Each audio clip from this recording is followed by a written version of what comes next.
Welcome back, everybody, to episode 3 of the Washed Up Sports Podcast. We are your Washed Up Sports hosts, Patrick Quinn, Ortiz, and I'm Bobby Hanscom.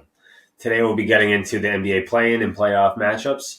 We're doing a recap of UFC 300, Scottie Scheffler winning the green jacket of the Masters, and other news in sports. We'll also be doing everybody's favorite segment, Washed Up Wagers. Starting off, we'll do the NBA play-in matchups. As we're recording right now, the New Orleans Pelicans are playing the Los Angeles Lakers right now. Two kind of mediocre teams all year, higher expectations with New Orleans being a young team with a lot of star power, and then obviously the names of LeBron James and Anthony Davis with the Lakers. I think the Pelicans are going to win this game. I think they'll go on to be the 7th seed in the playoffs. I think the Lakers will struggle in that 8-9 matchup that they're going to have to play in after. Yeah, I definitely agree with you. I like the Pelicans in this one. I feel like the Pelicans are very young and they're way faster than the Lakers. And I feel like the 8-9 matchup, especially being at home too, there's always an advantage being at home. I like the Pelicans in this one. Yeah, obviously I like the Pelicans as well. LeBron and AD, D'Lo, like that team, how are they not better than how they are? Like being the 7th seed right now, or being the 8th seed technically right now, fell short all year long. D'Angelo Russell's washed up. Anthony Davis can't stay healthy. And then LeBron just seems to have to do everything on that team. It's not a winning recipe in the NBA when your best player's 38, 37 years old, whatever LeBron is now, and he has to score the points, rebound, pass, defense, blocks, everything playing 35 minutes a game, 38 minutes a game. It's never going to breed success. What about the 9-10? Yeah, the Warriors-Kings matchup tonight at 10 o'clock. I personally like the Warriors in this one. They're also favored on DraftKings right now at a -142. I feel like that's a good line. I feel like it's going to be a very high-scoring game. I feel like both teams know how to really score the ball here, but I like the Warriors moving through, and I still, from our previous episode, kind of piggybacking off of it, Lakers-Warriors playing matchup, we could get that Steph LeBron finale, so... Yeah, I mean, I love the Warriors because of Steph, Clay, the whole Draymond, the whole big three. But I just don't see them winning. With the high expectations the Kings had, like after last season being the 3 seed and coming in, and now all of a sudden they're a 9 seed and barely sniffing the playoffs. So I feel like the Kings need to come out and they need to dominate. Sabonis had the most double-doubles in the NBA this year, most triple-doubles in the NBA this year. Yeah. They just need to do something, and I think the Kings are actually going to take this game from Steph and the Warriors. I'm gonna agree with Lou on this. I think the Warriors win this game. They've been there before. They've won multiple championships. There's something about those three when the playoffs come around that they just change their game, take it to a brand new level, and really know how to get it done. I understand the Kings are still a younger team. De'Aaron Fox is very young. I just don't think they'll have enough after such a disappointing season. The Warriors just need to get in, and then they'll be dangerous whoever they play. Just because as long as you have Steph Curry still on that team, they'll be able to get the job done tonight, I think. So now with the East matchup for the play-ins, Heat 76ers.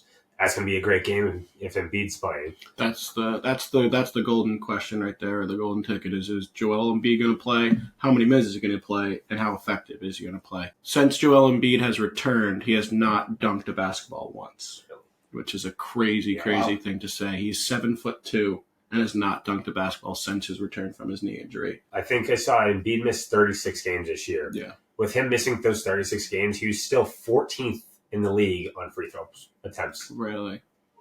Like 14th in the league after missing 36 games. Yeah, I mean, it's like Zach Edey in the NCAA tournament. The referees just call fouls when they suspect it or think there could be one, and especially in the NBA, they're going to call anything down low. Yeah. Lou, what do you think? Who wins that matchup tomorrow? You're right about Embiid. It's all about if Embiid's going to play. But I don't know. I like the Heat over the 76ers. Like, whenever the playoffs come, he kind of just wake up. Spoelstra just puts a little bit more oomph in their water or something. But I like the Heat over the Sixers in this. Yeah, I think I agree with you, Lou. I think with Embiid not being healthy like he has all year, and I mean Tyrese Maxey has been playing out of his mind this year too, but it can't be just him in a half, like a 50% Joel Embiid. Like him and then Tobias Harris, he's been playing well too, but no, it's the Heat. The Heat have done it before, played in the play-in, then ran the table, made it to the NBA Finals. So why not do it again? So what are you thinking? I'm hoping the Sixers win, because if I'm a Celtics fan, I do not want to see the Sixers in the first round. You know, that rivalry between Boston and Philadelphia, Joel Embiid healthy, Tyrese Maxey, they can be they'll probably be one of the best 8 seeds we've seen in a while if all those pieces are able to play in the playoffs. So I'm hoping that the Sixers get it done tomorrow, get that 7 seed and lock it up, and I think they will. Can you really call it a rivalry, though, if they have never beaten us in the playoffs? Understandable. I agree with that completely, but I just think it's the 1-8 matchup is always supposed to be a walk in the park, typically. Like, let's play the Hawks. Well, think about it. Let's play the Bulls. I remember, Think about it in 08. I was we just played about to the say that 8-seed we played the Hawks. and they brought us to 7. Yeah. So, I mean, it could be good for us that first round, just make sure we're on our toes still. Yeah. What do we think about the 9-10 matchup, the Bulls and the Hawks? That game, I like the Bulls. I like DeMar DeRozan. DeMar DeRozan's always been one of my favorite players. That mid-range jumper's always been smooth. Yeah, I think he's actually averaging 26 points a game this year. So, and leading Chicago. So Bulls haven't been healthy all year either. No. I don't think Zach LaVine has barely played. Kobe White's been pretty good, decent, but like there's nobody on the Bulls that scares anybody. No. But I think for the Hawks, Trae Young getting back healthy with Deontay, they're a good 1-2 punch that they have going on right there. So I think the Hawks will beat the Bulls tomorrow. Yeah, see, this Trae Young and DeJounte just hasn't worked. Like they've been together for what now, 2 years? And 2 or 3 years, yeah. They won 39 games this year. Well, Trae Young's been also hurt for a good amount of the season, so It's kind of like when Joel Embiid was healthy with Tyrese Maxey, they were one of the best teams in the league. When you lose your Batman or your Robin, it makes a whole lot more difficult in those, especially in the NBA when you need to score. Yeah. So I think Trae Young and Deontay will definitely get it done tomorrow, and then they'll hopefully give Miami a good 8-9 matchup to see who gets that final 8 seed. I personally I'd agree with you, Bill, on this one. I like DeMar, and I think this is just going to be a DeMar game, and I would love for them to just go back and beat the Sixers for the 8 seed. Well, if my picks do go through, but I do think the Bulls got it over the Hawks on this one. Too. We'll go. The Bucks playing the Pacers. Is Giannis going to be healthy? I saw a report that came out today saying they're already preparing to be without Giannis for a good part of the first round. Does that change the Bucks' chances? No. In my opinion, no. You have Damian Lillard, you have Chris Middleton, Brook Lopez is honestly just comes out of nowhere. But no, I think Dame has the playoff experience. Dame knows what to do, and I think they'll be fine, just perfectly fine against Indiana, against the young team that they are. I do think they're going to be. I think the Bucks will be fine against the Pacers. I would love to see this go into 7 games. I feel like with Giannis, maybe 5-6 game series, but without him, especially, I feel like it would definitely go into 7 games. That would, being a Celtics fan, you'd love to see a tired Bucks team down the stretch, So I think you guys forget during the middle of the season, this was where the game happened, the controversy game, where Giannis had his record-breaking scoring night, and the rookie for the Pacers got his first career basket, and they took the basketball, and Giannis went running into the locker room trying to fight people to get the basketball back, and it turned out that that wasn't the actual basketball, and so these teams do not like each other. Tyrese Halliburton went on a podcast and was talking about how he'd love to play the Bucks in this first-round matchup because of everything that's happened so far in the season. These teams do not like each other. This is going to be a great, great first-round matchup. Without Giannis, I think the Pacers can get it done. 100%. I think the Pacers can get it done. I'm hoping they get it done.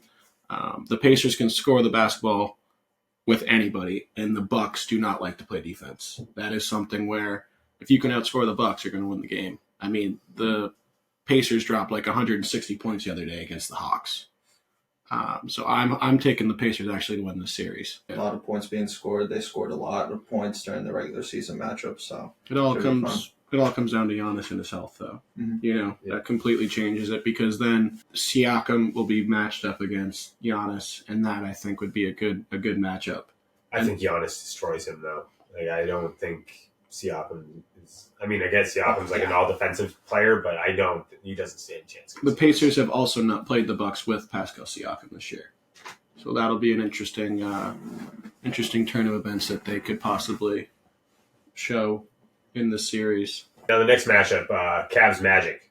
Who we got? I know you picked them as your sleeper, but I don't know. I love watching Donovan Mitchell play. I feel like the Cavs have a really nice, young, fast team. They could score the ball. I feel like the Cavs will take this, I think, in 6. I like the Cavs. I'm with Lewis on this one. I think the Cavs, when they built this team, were not satisfied with making the playoffs and being out in the first round or even the second round. They're too good on offense. They can play defense as well. I think the Cavs will win this series. I think the Magic, it's a good starting point for them to be in the playoffs right now because at the beginning of the year, I don't think they were even a consideration for the playoffs. Maybe a late round 8-7 seed, Not a 5 seed. No shot.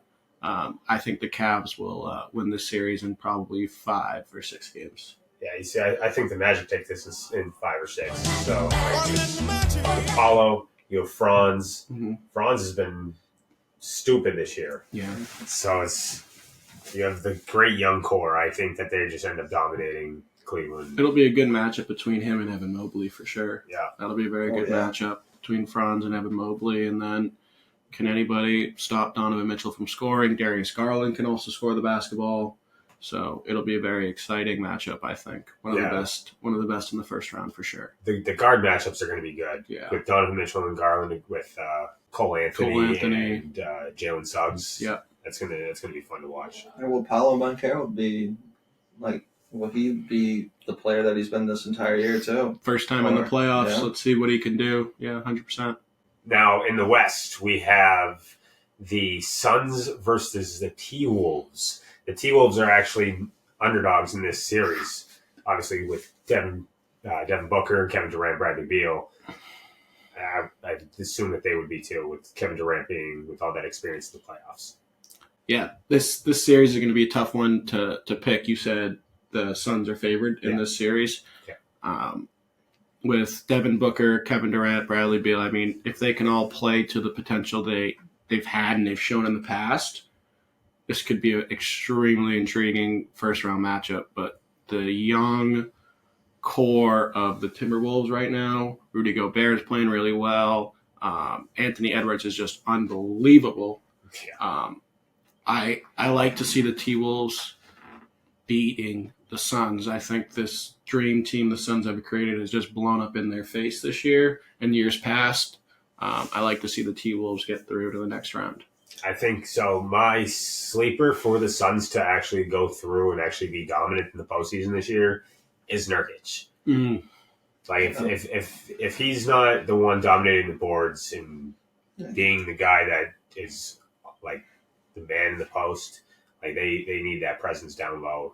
Yeah, I think the Suns are going to take this series as well. I mean, you can't with Kevin Durant with everything he's done, Booker with putting up 70 against the Celtics a couple years ago, and And then Beal putting up, I think he's put up 50 against the Celtics a couple times. Yeah. So with those guys scoring the basketball, they can obviously do anything. So I mean, those guys they definitely can score. I just like kind of what Pat said. I love the young core of Minnesota. Edwards, Rudy Gobert. Don't forget about Cat too. It's going to be tough for boards. I mean, if Naz Reid plays well and shoots the ball, that could be a great sign for the Timberwolves too. But you're obviously playing against one of the greatest basketball players ever. Yeah. Yeah. I like the Timberwolves in 7. I would love to see this series go into 7 games. I feel like it definitely should, even though Phoenix has swept the regular season series. But I feel like Anthony Edwards has a lot to prove, and he'll show it this, especially against Durant. Is it his idol? Am I not? I don't know. We're gonna have to fact check that, but I believe he thinks he's the GOAT. Don't quote me on it. My GOAT? Your GOAT. Man, it's gonna sound crazy, but Kevin Durant. Kevin Durant's your GOAT. Tell me more. I mean, I've always just been a fan watching him play as a kid, He's the first 7-footer I've seen putting the ball on the floor and scoring off the dribble, so I've always been a big fan. Your Mavs versus the Clippers in the This was my most intriguing series to watch because just, third playoff matchup in the previous 5 years, I believe. They've always had bad blood against each other, but like I said before, I like Dallas. I like the backcourt of Kyrie and Luka. I feel like they're unstoppable. They've been unstoppable the past, I would say, since after the All-Star break. They've been on a tear, so I like them, especially Kawhi being hurt for the Clippers too. That's a big issue, and I don't think the Clippers will be healthy enough for the Mavs. Yeah, I mean, I think the Clippers will take this series with all defensive players that they've had with Paul George and Kawhi, and then they have Russ now and Harden, and don't forget about Ivica Zubac. He's honestly he's a beast. He's a beast on the boards. But yeah, I think the Clippers take this. Paul George can score, put up 40 whenever. Kawhi can put up 40 whenever, and they both play defense. They should take this series. Is that a little jab to Luka? Yeah, could be. No, I think we talked about it a little bit on episode 2, but I'm with Lewis on this one. I think the Mavericks are a really, really good team, and the tandem of Kyrie and Luka is just clicking on all cylinders right now. And I think the Clippers, just like the Suns, they tried to put all these older veterans together and make some magic happen, but I don't think they have the wear on the tires is really, really strong with the Clippers right now. And if this game goes to 6 or 7, can they handle it? I'm not too sure. I'm going to go with the Mavericks winning this series. So we haven't really talked about the 1 and 2 seeds for each conference, Celtics and the Knicks, and then the Thunder and Nuggets. Do you think anyone out of the playing matchups challenges them? I mean, like I said in the last podcast, if the Pelicans can squeak through, I think that'll be a very interesting series. This being Zion's first playoffs, and now they add in CJ McCollum to the team where they can actually. Where last year I don't think they made the playoffs, so this year will be a lot different for them. And having that secondary scorer other than Zion and Bi, I think that helps out a lot, and they definitely need that against Denver. Yeah, I think for me, we talked about it. The health of the 76ers is crucial. I think if the Sixers get that 7 seed and they play the Knicks, that's going to be a great series. And I think the Sixers could really give the Knicks a run for their money. I mean, the Knicks to get the 2 seed, I think for most of us was kind of a surprise. That 2 to 5 range was so close all year. And I think if you say the Sixers stayed healthy throughout the season, they'd be right in that 2 to 5 mix as well. So I think the Knicks versus the Sixers would be a very exciting, intriguing matchup where I think the Sixers could definitely win that series. I honestly, not really anyone that I would think the series. I would have to agree with you on the Knicks and 76ers too. I feel like any one of those two teams, the Heat or the 76ers, either one would give the Knicks a run for their money. I'm just not sold on the Knicks. No, they just squeaked their way in. If it was the Bucks, it would be kind of a different story.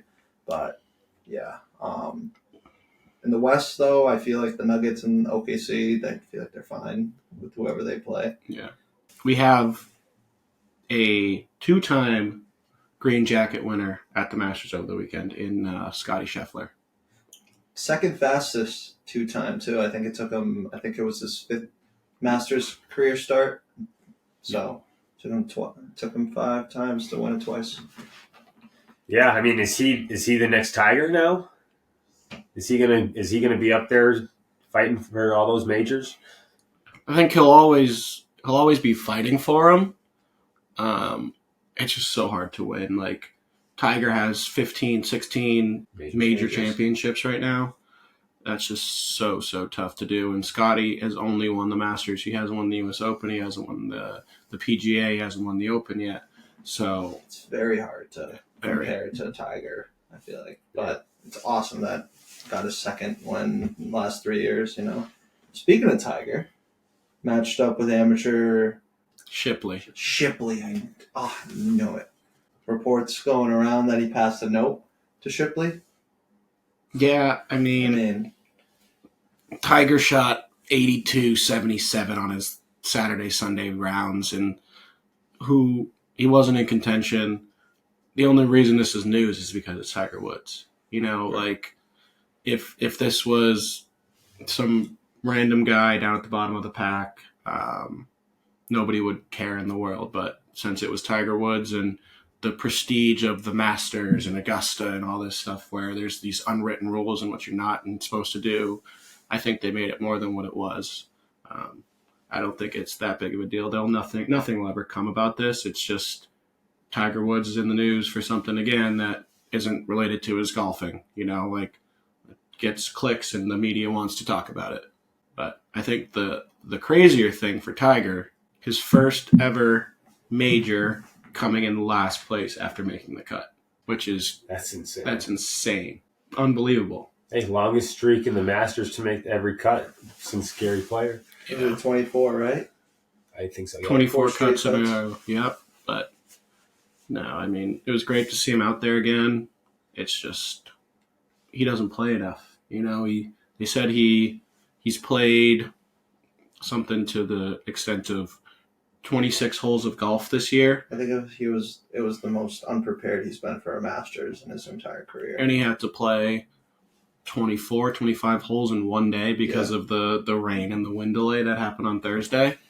I think just the fact that he was able to make the cut, and then he kind of fell apart on Saturday and Sunday. But no, I think it was good to see him again. But to go back to your question about is Scottie Scheffler the next Tiger, I think he's the face of golf right now. Like there's always been a face. It was Tiger, then it was Rory, and then it was Jordan Spieth, and now I think it's Scottie's time to kind of be in that spotlight. But is anybody going to ever be the next Tiger? I think is a very outlandish statement to kind of make, because nobody ever is going to change the game in the way Tiger Woods changed the game from such a young age to even now. You know, I mean, people even wear red on Sundays now because of him. That's major. Yeah, got Sunday red, baby. It did seem weird.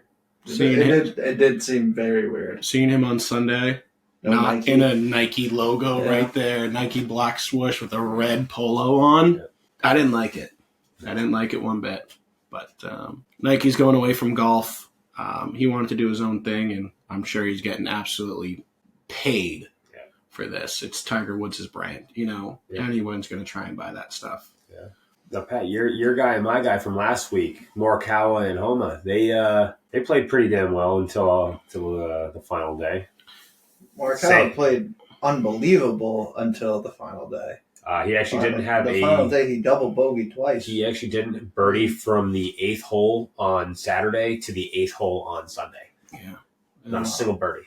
It's just, I mean, when Scotty was there, I mean, there were shots that he gave up, and he was flirting around 6-7 under, and then got to 11 under, and nobody was going to touch him. I mean, the Alberg, who came in second, first time ever playing Augusta, and he comes in second place. It's pretty remarkable, pretty crazy.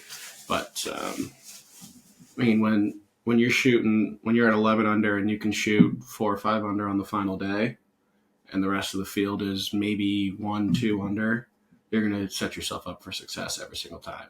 And that's what I think Scotty did. Really on top of the golf world right now is Scotty Scheffler. And see if he can continue it. Because this happened with Jordan. Jordan won a Masters very, very young. Rory won 3 out of the 4 majors very, very young. They haven't done anything since. You know, he's won 2 in 5 years. Can he continue this this kind of train that he's on, or this mountain climb that he's on to get to the very top? In other news, UFC 300. What do we think? Did it live up to the hype of being the biggest UFC event? Was it a letdown? What are you guys' thoughts on that? I thought it was unreal.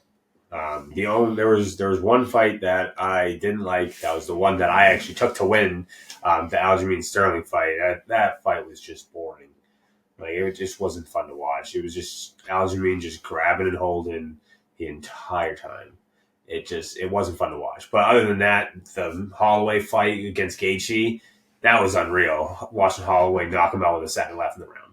The craziest thing about that fight was Holloway dominated that fight to begin with, too. Like, he was going to win by decision, and he broke his nose in the first round. He looked at Gaethje and pointed to the middle of the octagon. He's like, let's finish this here. And then they just started throwing haymakers at each other. And that was probably the craziest knockout ever. Yeah, with literally insane. 1 second, 2 seconds left, and then you just see Gaethje hit the floor. Unbelievable. I mean, people got their money's worth on that one. Oh, yeah. For sure. What was the more impressive knockout? Was it Pereira or was it Holloway? Just by, just the scenario, the final 3 seconds of the fight. Just end it all here. Just throw haymakers back and forth. It's got to be the Holloway, in my opinion. I'd have to agree with Lou on that one, because Holloway was an underdog. You know, Pereira was a fairly heavy favorite in the main event. I do think it was impressive, though. Pereira got kicked in the balls. Referee Herb wanted to stop the fight. He hit him with the no, we're good. Literally, next punch he lands on the floor.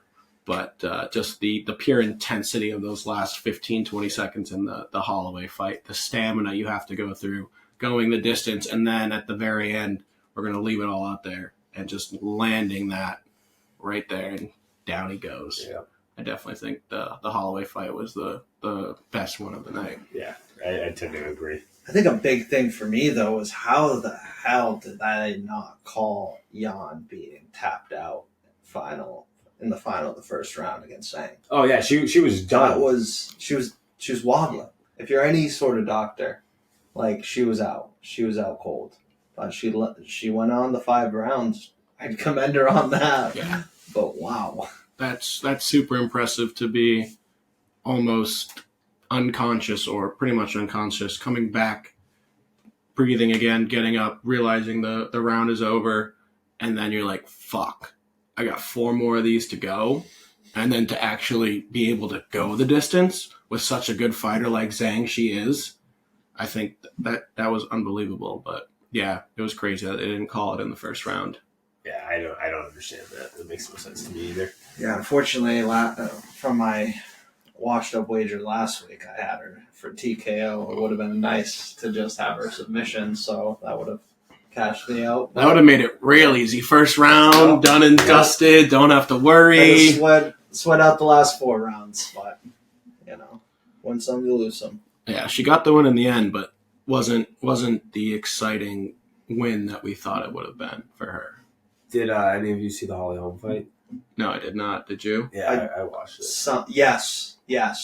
Kayla Harrison. Yeah. She's an animal. Yeah. She's an yoked. Animal. Yeah. She's absolutely yoked. I saw the pictures of them before, and it was like the meme was when you first show up to like you're bringing your girlfriend out and the dad's like, bring her home by 10 o'clock, and you're like, yes, sir. Yeah. And then you grow up and you go to the gym for a little bit, and you're like, no, I'll bring her home whenever the fuck I want. It was a picture of her just looking absolutely yoked, dude. Yeah. But now is it time for Holly to...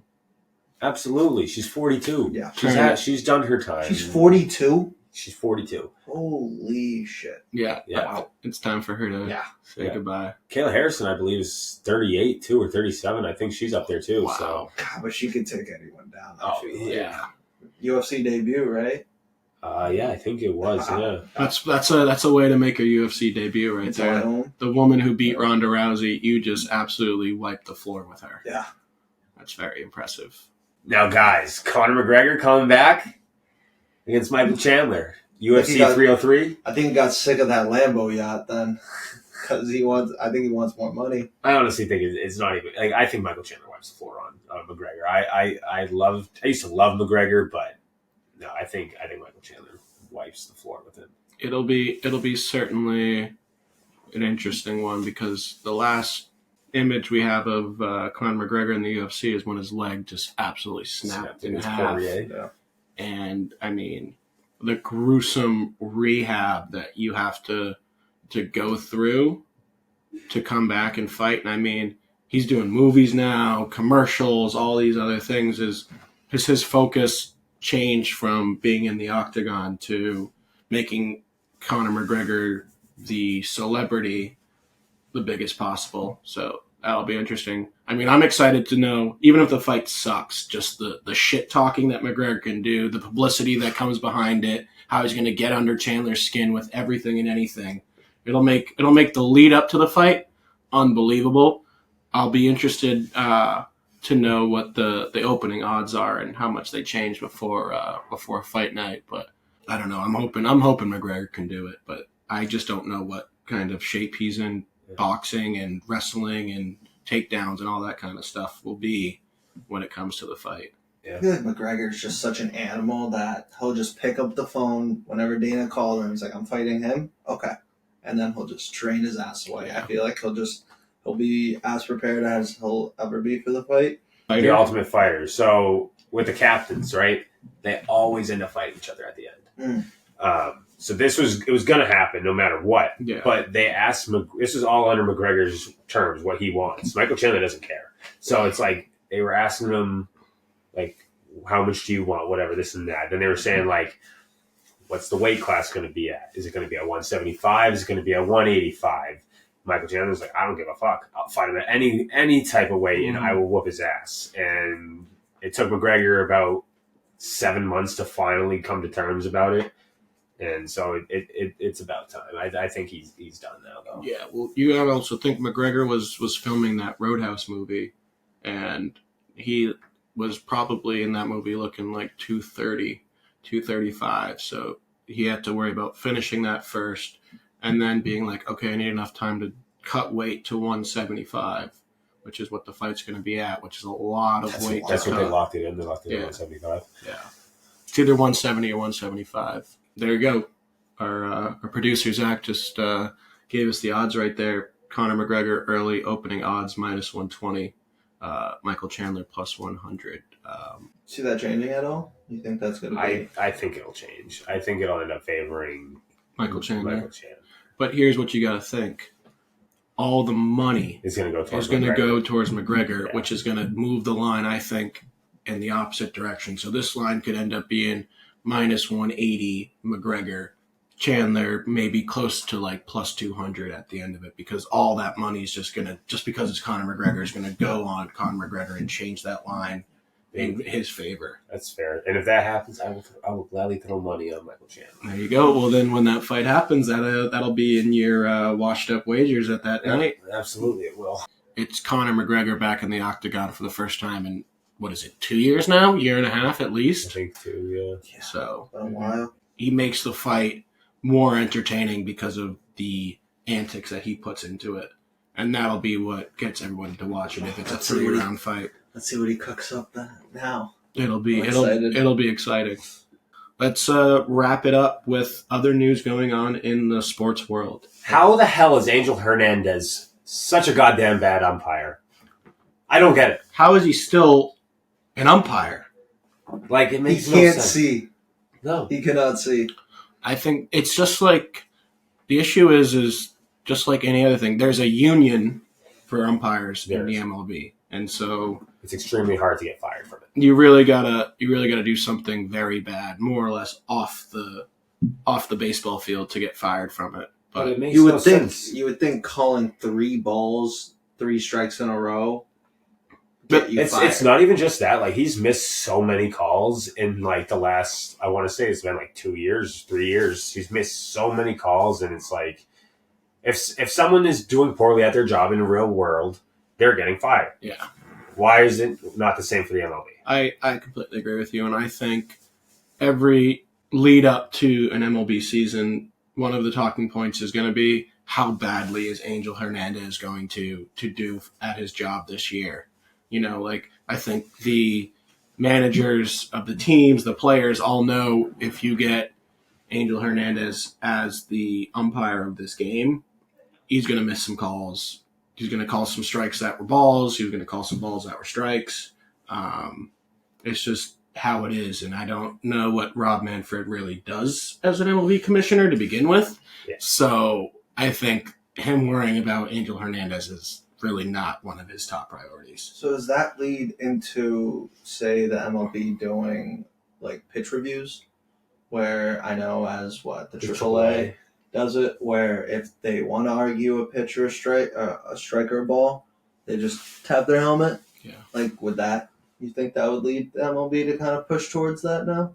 I think so. I mean, they always do stuff in like AA, AAA to see if it would work, and then they bring it into the majors. Like with the extra innings rule, they started that with AA, and I remember you and I went to the pitch clock as well. The Fisher Cats, yeah, the pitch clock. But you and I remember we went to the Fisher Cats game, and we were like, "What is this guy doing at second base?" And then we're like, "Oh, this is the new extra inning rule that's going to happen." Yep, I do actually. And now it's in the MLB. So they do stuff like that in AA, AAA all the time. So I think eventually, probably next year, I'll end up getting called up. The one thing that concerns me a little bit is the MLB for the last 4 or 5 years, their number one priority has been shortening the game. And I think you incorporate these reviews, it's just going to prolong these games unless they have it where it can be super quick, where they don't have to go to a monitor and the catcher taps his head, goes into the umpire's ear, nope, this was a ball, and then they get right back to it. Like, it can't be like the football or soccer or anything or the NBA where these reviews can take so long to have happen, because that's going against exactly what they're trying to do, which is shorten the game. So that'll be where it comes into question of how long is this review process going to actually take? How many do they have? In the playoffs, do they have more? So to answer your question with that is, so I believe they only have 2 or 3 to call the entire game, and the speed of the replays, as soon as he taps his head, within 5 seconds, it is on the Jumbotron. Okay. And it's literally the pitch coming in as the strike zone. It has the pitch coming in and says if it's a ball or strike. So it's very quick. It's just like that. My next question is, each umpire has a different strike zone. Yeah. You know, like there's some umpires that you're not going to get the high pitch. Yeah. You know, if you throw a high strike, they're not going to call it. They like to go low, or if you're going to try and paint the inside corner, they're going to call it, or the outside corner. So if that becomes the case, then are we now dealing with a universal strike zone where the umpires don't have the discretion anymore? It's just universal. If it's in that box, it's a strike no matter what. That's true. So that's going to be the main question I think they're going to have to kind of come up with and talk about in the off season. Are we going to that universal? Is it still umpire's discretion? Because if it's outside to one umpire, that could be inside the zone to another. Yeah. So that's where the question is going to come to be. All right. While we're still on the topic about baseball, what do you boys think about any surprises? Is it the Astros being so bad, 6-12, or even the Royals being 11-6? Honestly, I think it's the Royals. So the Royals have played good teams this year so far, and the Astros, I mean, they have 2, but that's why they've lost. the Royals have actually come out so far and proven that they can win. They actually swept Houston, so they're playing well. I think they'll end up somehow keeping it going. I mean, that team is just very young with Bobby Wood Jr. and I think that that team is. You got a very good bullpen as well. The Royals got a good bullpen, but I think we didn't mention it. I think it's the Tigers. The Royals have had success. They've won some World Series. I think it's still very early for the Astros. They still have plenty of time to turn it around. But I did say in our first podcast that we did, I did not think the Astros were going to make the playoffs this year. So that is off to a good start. But I think it's the Tigers. The Tigers just seems like the whole city of Detroit has always been irrelevant for franchises. Besides, obviously, the Lions now becoming better, but I think the Tigers being where they are right now is very, very surprising. But like we said, it's only 17, 18 games into the season. A lot can change, but as of today, I think the Tigers are a very surprising team to be in the spot that they are at. So I just think for them to be in a position where they can start thinking, maybe we are pretty good. Maybe we do have a chance. It's something as a Detroit Tigers fan or as an MLB person, you did not think that would be a conversation right away. Yeah. Now with like the Dodgers though, like everyone was thinking they're going to win like 115 games, 110 games. Is that out of the picture? Absolutely. Yeah. I think so. We just got to be realistic. It is too early. But it's who ultimately cares how many wins you get if you go win the World Series. Like look at the Rangers last year. They were a wild card team, had to go on the road every single series, had no home field advantage, and they won the World Series. You know, like the Dodgers have such a loaded roster. It's going to take them some time to figure things out. We talked about it in the last podcast. Ohtani's going through all this stuff. His mind's not focused on baseball right now, and that's the guy you're going to give $1 billion at the end of his career, throughout his career.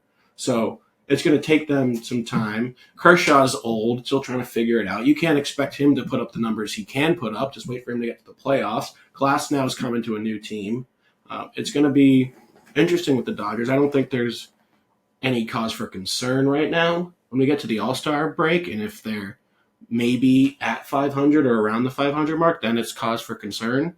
But I think with a new team like this, with all this expectations, it's extremely hard for them to actually be met, you know? No surprise to anyone who went number one in the WNBA draft last night, Caitlin Clark, already sold out every single size jersey out of the Indiana Fever. Any thoughts, boys? That was the quickest ever sellout of jerseys since Fabletics has taken over the rights to the NBA and NFL and the MLB. I don't know if they do the NHL, but since Trevor Lawrence when he got drafted won by the Jaguars, she's absolutely changed the perception of the WNBA because was reading something. This was the first WNBA draft where you actually had to purchase tickets to attend the event.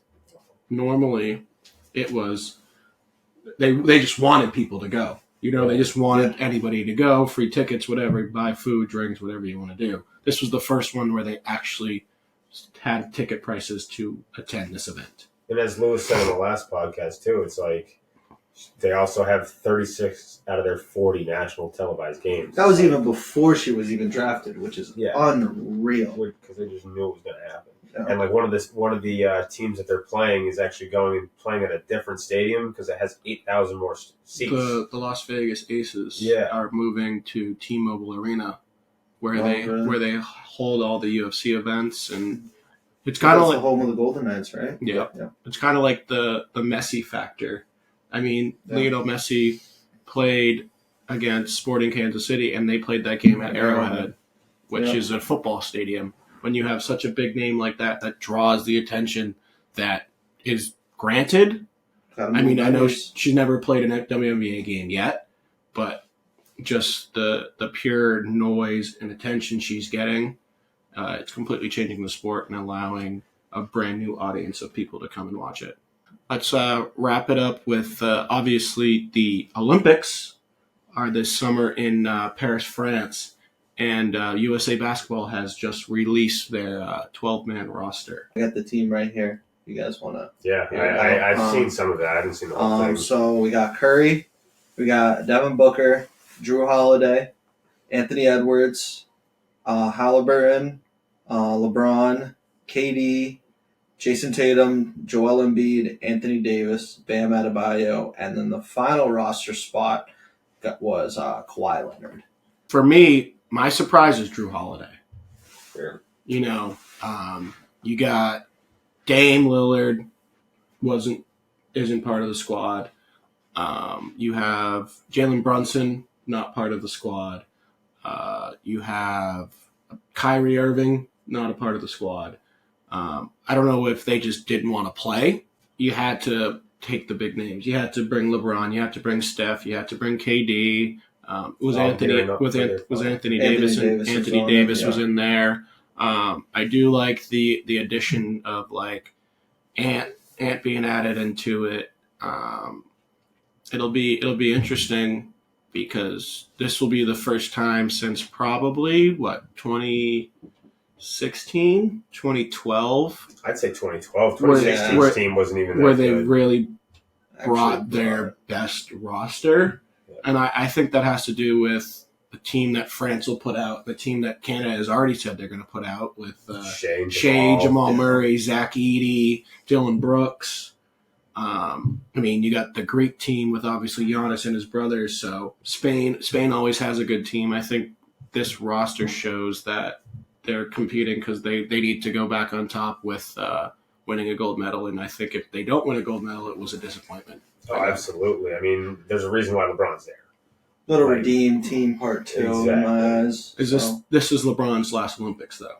Most likely. He's 38, I believe. So. Yeah, I think this is the last Olympics for Curry, Durant, probably Anthony Davis, LeBron. It'll be interesting. Kawhi's last one for sure. It'd definitely be very interesting to see who's going to be starting for this. Can't not go with Curry. Starter and point guard here. I find it tough to leave out, obviously, LeBron, KD, Tatum. My thought was going to be Curry, Booker, LeBron, KD, Davis. So who's the centers on the team? They have AD and Joel. Bam and Joel. Joel and Bam. Yeah. I think it's going to be. I honestly think I might be Bam. I would like to see Tyrese start because I think Tyrese starting with all these guys would be unbelievable. But I think they'll end up starting Steph just because it's Steph. And Steph will start. Steph will start. So I think it's going to be Steph, Booker as well. I think it is going to be LeBron and KD, but I think Embiid. I think they're going to. So you think Anthony Davis is coming off the bench? Yes, I think Embiid starts. Wow. If he ends up still going with his injury too, he could end up saying no. All of this can change throughout the playoffs. Kawhi got the last roster spot. You never know how healthy he'll be during the playoffs. You never know any of them. I'd say almost all of them are in the playoffs, right? And on that roster, I think so. Yeah. So any of that can change between now and the end of June or the middle of June. So it'll certainly be interesting. But this is their strongest lineup they've put together in a while. Yeah. Now wrapping up the episode, this is Washed Up Wagers. So last episode, Lewis picked the Mavericks to beat the Clippers in the first round of the playoffs. So Bobby and I will also pick a winner in the first round. Then we will both bet on or pick the first 2 play-in games tonight, while Lewis will have 3 bets of his own. So we all end up on an even playing field after this episode. Bill, do you want to start us off with your opening first round team that you think is going to progress? I have the Orlando Magic. They are plus 165. As everybody knows, that is my sleeper team, so that is what I'm taking. Yeah, so I'm going right against you on that bet. I have the Cleveland Cavaliers winning that series, I believe. Big one. So that'll be me and you head to head going first round of the playoffs. Nice. What about in the games tonight in the play-in games between the Lakers, Pelicans, and the Warriors and the Kings? So I have the Kings taking home the game against the Warriors tonight, And I have the Pelicans taking home the game against the Lakers, which, as we're recording right now, they're down 9 points in the fourth quarter. So, not looking too good for me right now. I also have the Pelicans winning that game against the Lakers. And then in the late tip-off around 10 o'clock, I have the Warriors beating the Kings. So for my three, I have also the Pelicans beating the Lakers, who are losing. And for tonight's plan, I have the Warriors -2.5. It's at a -112 right now. And for my final pick tomorrow, I have Bayern Munich beating Arsenal at home. They're +135. And those are my three picks. At a +721, $10 wins at 82-17. Nice. That's crazy that Bayern's plus money at home. Arsenal's a +185 as well. Oh, So okay. yeah, I think That's a little weird how they did the that. draw is a Yeah. -120. Okay, So I think they wanted to go to extra time there. interesting. Thank you, everybody, for tuning in to episode 3 of the Washed Up Sports Podcast. We will be releasing on every Tuesday and Friday on YouTube and Spotify. Make sure to follow us on Twitter to stay up to date on everything, and we'll be making an Instagram and a TikTok soon. So, as always, Stay washed.